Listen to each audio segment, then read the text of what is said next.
Welcome in a part of 12th lecture. In today's lecture, we will study our center difference, one more formula on center differences, that is our Stirling formula.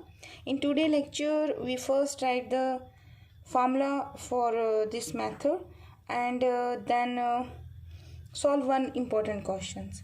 In B part of this series, we will derive the formula for Stirling. Okay, so first of all, what is a Stirling formula? Now to write the Stirling formula is the average of gauge forward and gauge backward interpolation formula. वो अभी पहले मैं formula लिख देती हूँ, उसके बाद देखते हैं, इसको ड्राइव भी करेंगे. ठीक है, तो first of all how to write the formula. First you will construct your difference table. ठीक है, जैसे सपोज ये बन गई. Then you will decide your x naught and then y naught and value of u, या आप कह दीजिए आपका p, that should be greater than और इक्वल टू 1/2. 1/2 हम कंसीडर कर लेते हैं, बट ये बेटर आंसर तब रहता है जब ये ओपन इंटरवल में रहता है. ठीक है, -½ से +½ तो फर्स्ट ऑफ ऑल टेबल से हमें क्या पिक करना है, वाई नोट. पहला स्टेप आपका वाई नोट से स्टार्ट होगा. एंड एज आई सेड कि Stirling formula is the average of Gauss forward and Gauss backward formula.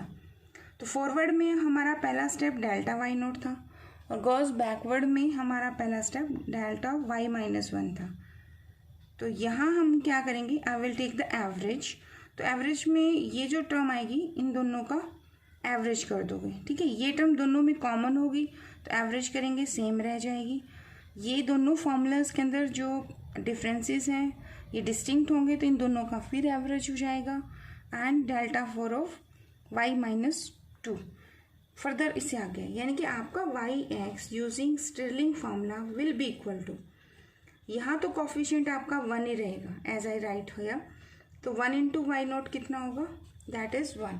Now the question is from where we are getting these coefficients. तो ये हमने कहाँ से लिए, गॉज फॉरवर्ड और गॉज बैकवर्ड जो है उनके जो यू थे उनकी एवरेज करने से भी बने. ठीक है, अभी मैं करूँगी, इसको भी दिखाऊंगी ये फॉर्मूला कहाँ से आया. फिलहाल इसको हाउ टू मेमोराइज 1, 2, ये दो टर्म तो आपके हर फॉर्मूले में सेम है.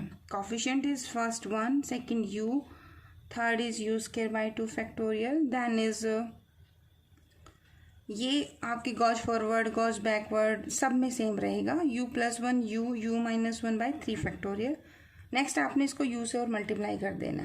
ठीक है, तो यहाँ वाई नोट एंड कॉरेस्पॉन्डिंग 1, तो 1 × y naught is y naught plus next में कॉफिशिएंट हमने क्या कहा, that is u and here are the two terms. So I will write the average of this, यानी कि delta of y -2 delta of y of naught. ठीक है, next में coefficient क्या आएगा, u² / 2 फैक्टोरियल, यानी आपका आंसर बनेगा u² / 2 फैक्टोरियल. And here is from the table only single term, so this is delta square of y -1. Next में ये वाली टर्म देखो, ये क्या है, u+1 u -1/3 फैक्टोरियल. तो ये क्या है, u+1 और u-1 के प्रोडक्ट को आप क्या लिख सकते हो, it's u × u² -1/3 factorial and average of these two terms. तो it is delta cube of y. So here is the average of these two, so I write here this and this average. ठीक है, next में ये term लिखनी है, तो ये क्या है आपका, जस्ट इसको आपने u से ही मल्टीप्लाई किया, तो u² -1 now here is 4 term to 4 factorial and this term delta 4 of y -2 and so on. ठीक है, तो what is the connection between x and x note. तो आपका x इज इक्वल टू क्या है, x note plus u of h and the value of u lies in this interval -½ to ½. It gives the better result. Proof जो होगा वो हम next lecture यानी B part में कर लेंगे. तो अभी इसका एक क्वेश्चन देखते हैं कि यूजिंग पेपर में आ जाएगा, using Stirling formula calculate the value of y near the y naught. ठीक है, तो वो कैसे करेंगे देखिए जरा. Question is use Stirling formula to find the value of function at 35. Given f at 20 is 512, f at 30 is 439, f at 40 is 346, f at 50 is 243.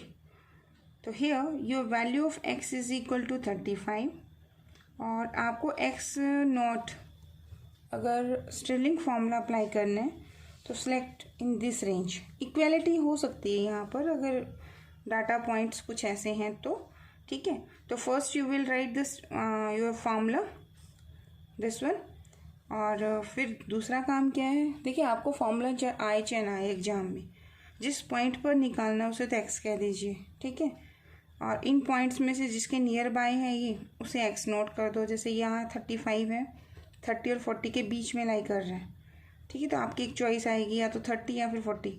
देख लेना कहाँ मैक्सिमम आपका डाटा पॉइंट्स यूज़ होते हैं तो हमें उसे एक्स नोट वहाँ कंसिडर करते हैं. ठीक है. और चाहे आपको फार्मूला आए चाहे ना आए, just right the difference table. Second में से फर्स्ट सब्ट्रैक्ट करने हैं तो first you will write difference table. ठीक है. फॉरवर्ड डिफरेंस टेबल आप इसकी कंस्ट्रक्ट कीजिए. फर्स्ट कॉलम में आप क्या करेंगे, एक्स लिखेंगे. सेकेंड कॉलम में आप चाहें तो पी की वैल्यू लिख सकते हैं या यू की वैल्यूज़ कॉरस्पॉन्डिंगली क्या बनेगी, अदरवाइज इतनी जरूरत होती नहीं उसकी. चलो आपका x कितना है, that is x not plus u of h. ठीक है. इसे ध्यान में रखते हुए फर्स्ट कंस्ट्रक्ट द टेबल करो. तो table corresponding to this question is this one. In the first column I write the values of x. When x is equal to 20, value of the function is 512, so I wrote here 512. When x is equal to 30, value is 439. When x is equal to 40, 346. When x is equal to 50, its value is 243. ठीक है. तो अब आपने क्या करना है, construct करनी है टेबल. अच्छा पहले मैंने f कर दिया तो आप उसको y कर दीजिए क्योंकि मैंने y में नोटेशन डाल दी. ठीक है. तो क्वेश्चन में f की जगह y कर लीजिए. Okay. How to construct the first difference table, second minus first. तो 439 माइनस 512, तो सब्ट्रैक्ट करेंगे तो माइनस का आएगा आंसर, तो माइनस का 73. देन इन दोनों के सेंटर में तो 346 माइनस 439 सब्ट्रैक्ट करो माइनस 93. देन इन दोनों के सेंटर में 243 माइनस 346 सब्ट्रैक्ट किया तो माइनस 103 आंसर. ठीक है. अब सेकंड डिफरेंस कॉलम कंस्ट्रक्ट करने. रूल एक ही है, सेकंड माइनस फर्स्ट. तो हेयर इज इन दोनों के सेंटर में आपने लिखना है माइनस के 93 माइनस प्लस हो जाएगा 73. तो क्या आंसर आया, minus 20. Then minus 103 minus minus plus हो जाएगा तो 93. तो आंसर इज माइनस 20. अच्छा ये किसी चीज़ का इंडिकेशन है. देखो सेकेंड डिफरेंस अगर जीरो कांस्टेंट आ गया तो it means the data is from A polynomial. जो आपका फंक्शन है ना वो एक पोलिनोमियल है और यहाँ जो आंसर मिलेगा वो मुझे एग्जैक्ट मिलेगा. ये प्रीवियस नॉलेज हमारी कहती है. ठीक है ना. देखो डिफरेंस आपका कांस्टेंट आ गया तो सेकेंड डिग्री पोलिनोमियल है तभी तो सेकेंड डिफरेंस कांस्टेंट हुआ, यानी कि ये डाटा किसी पोलिनोमियल का है और डिग्री 2 है. क्वेश्चन में ये भी पूछा जा सकता था इसमें कि construct the polynomial using the Stirling formula. तो इन दैट केस बस हम x की वैल्यू इनपुट ना करके इन टर्म ऑफ x करेंगे. ठीक है ना. चलो वो क्वेश्चन अभी नहीं पूछा गया पर चाहे तो पूछ सकते हैं. ठीक है. जैसे हमारा न्यूटन फॉरवर्ड में और न्यूटन बैकवर्ड में क्वेश्चन पूछे गए थे. ठीक है. ओके. फिर आपने क्या करना है, नेक्स्ट डिफरेंस 20 तो ये तो जीरो आ जाएगा. अब आपको फॉर्मूला कौन सा अप्लाई करना है यहाँ पर, स्टर्लिंग फार्मूला. स्टर्लिंग फार्मूला कहता है कि जिसको आपने एक्स नोट कंसीडर किया है उसकी कॉरस्पॉन्डिंग जो वैल्यू होगी वो वाई की हो जाएगी. So y naught is here and then Stirling क्या करता है, this is the average of forward and backward. तो फॉरवर्ड का स्टेप ये वाला है, बैकवर्ड का स्टेप ये वाला है. तो इन दोनों की वैल्यूज़ का एवरेज. तो ये तो हमारी टैबुलेटेड वैल्यूज़ मिलेंगी. नेक्स्ट में क्या आएगा, सिंगल वैल्यू. और नेक्स्ट में क्या आएगा, वैसे उसके बाद वो आना था एवरेज यहाँ से, पर वो टर्म है ही नहीं मेरे पास यहाँ, और वैसे भी 0 है, तो हम आगे नहीं जाएंगे, जस्ट सेकेंड डिफरेंसेस तक फॉर्मूला लिखेंगे। तो what is the formula? Value किस पर निकालनी है? 35 पे। सो एक्स की वैल्यू कितनी होगी? 35। रिलेशन कितना है एक्स और एक्स नॉट में? X is equal to x naught plus u h. ठीक है, तो what is the value of u? आपका यू आ जाएगा 35 माइनस 30 बाय एच की वैल्यू कितनी है? 20 30 30 20, तो इक्वली स्पेस डाटा है। एच कितना है आपका? हेयर योर एच इज 10 गिवन, तो value of u is equal to 0.5, बिल्कुल बाउंड्री पे मिला आपको। ठीक है, तो you can apply here Bessel also. In the next lecture हम बेसल करेंगे। ठीक है, तो ऑल द वैल्यूज़ आपको मिल चुकी हैं। कोफिशिएंट आपको पता है कि फर्स्ट कोफिशिएंट 1 होता है, सेकंड आपका u होता है, नेक्स्ट आपका u²/2 होता है, नेक्स्ट आपका u into u²-1/3 factorial, and फिर u से मल्टीप्लाई, है ना। तो वो आपको मेमोराइज है। तो first you write your formula. Formula क्या बनेगा? y(x) is equal to y0 plus u। अब टेबल से आपकी वैल्यूज, अगर आपका ये y0 है तो फॉरवर्ड में डेल्टा y0 नीचे होता है, अब वो टर्म कौन से होती है? Delta of y-1। नेक्स्ट में डाउनवर्ड जाओगे तो एस्ट इज डेल्टा² y-1। ठीक है, तो ये वैल्यूज भी हमें पता है। Hair y0 is 439, so y0 की जगह मैंने क्या लिखा? 439। In place of u is 0.5, so I wrote it here. Delta of y-1, its value is -73, and delta y0, its value is 93 minus का। ठीक है, इन दोनों का average plus u²/2 factorial. What is the u? 0.5 and 2.5 का square, and this value is -20। इनको simplify करो तो your answer is 439 minus of this term, so I got 395। अब ये चेक करने के आंसर राइट है कि रॉन्ग है, देखिए आप चेक भी कर सकते हैं। In the given data your values are decreasing order, है ना, तो आंसर 30 और 35 के बीच में आना है, तो 395। तो आंसर 439 है ना यहाँ पर, तो इससे कम आएगा, और 40 पे 346 है, इससे ग्रेटर आएगा, तो ये दोनों वैल्यू सेटिस्फाई कर रहे हैं। ठीक है, अब एक क्वेश्चन करते हैं, इंपॉर्टेंट क्वेश्चन। इसी क्वेश्चन की हम स्टेटमेंट चेंज करते हैं। ठीक है, क्वेश्चन की स्टेटमेंट बनाते हैं कि यही डाटा आपको गिवन है। ठीक है, another way to ask the same question. ठीक है, ये एक्चुअली मैं इसलिए करवा रही हूँ, आपके पास जो नेक्स्ट सेक्शन है वो है to find the value of the estimate the value of the function at the derivative. ठीक है, तो वहाँ पर मुझे क्या है कि स्टर्लिंग फॉर्मूला आपसे पूछना है और इसका फिर डेरिवेटिव करना है। तो sometime instead of derivative polynomial निकाल के डिफरेंशिएशन करना आसान है, क्योंकि अगर आपको कोई पोलिनोमियल पता है तो उसका derivative with respect to x तो आप सबको आता करना। ठीक है, तो ये क्वेश्चन हम वहाँ भी करेंगे, तभी मैं इसका कंटिन्यूशन पार्ट ABC कर रही हूँ। तो B पार्ट C पार्ट में आपकी यूनिट स्टार्ट हो जाएगी शायद सेक्शन थर्ड है शायद। ठीक है, उसमें है डेरिवेटिव वाला चैप्टर। तो डेरिवेटिव अगर आपने इक्वली स्पेस के लिए करना है तो ये जो फॉर्मूलेज आप पढ़ रहे हो इन सब की मुझे वहाँ जरूरत पड़ने वाली है। ठीक है, तो लेट अस टेक कि same question can be asked in different way. कैसे होगा? क्वेश्चन स्टेटमेंट ऐसे चेंज हो जाएगी। Use Stirling formula to find the polynomial we satisfy this one. ये फॉर्मूला मैं इसलिए लगा रही हूँ क्योंकि मुझे पता है मेरे क्वेश्चन का जो डाटा है वो एक पोलिनोमियल से ही मिला हुआ है, तो यहाँ आंसर एग्जैक्ट ही मिल रहा है आपको, अदरवाइज हम एस्टिमेट वैल्यू निकालते हैं। तो how to start this question? इस क्वेश्चन में देखो y एट x है, तो इसमें x का रिलेशन क्या होता है? x0 plus UH। तो हेयर यू विल से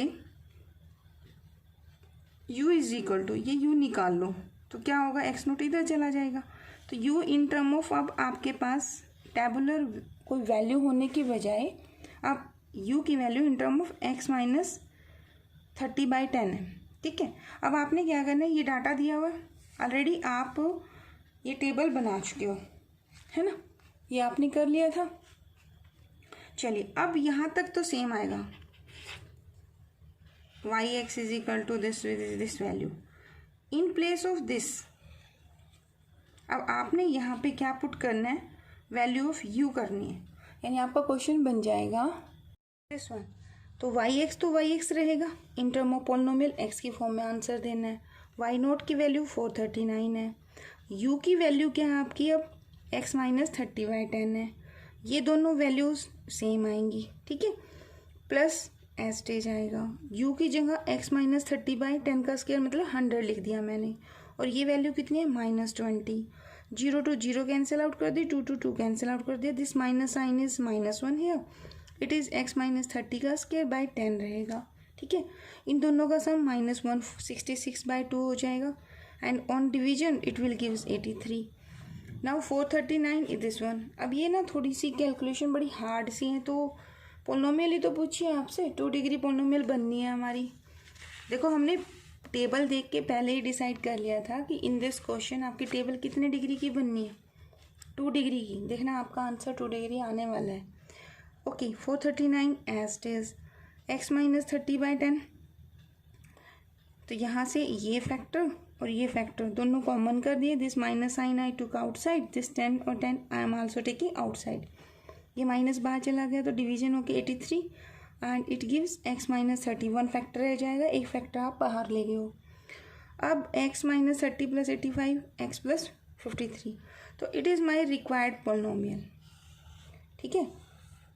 अगर अब क्वेश्चन ऐसे होता कि first find out the polynomial and then find the value of y at 35, तो आप क्या करेंगे, put x is equal to 35 in this expression, तो this is 439 and minus 35 minus 3 तो 0.5, तो ये आपका क्या हो जाएगा 5/10, और 35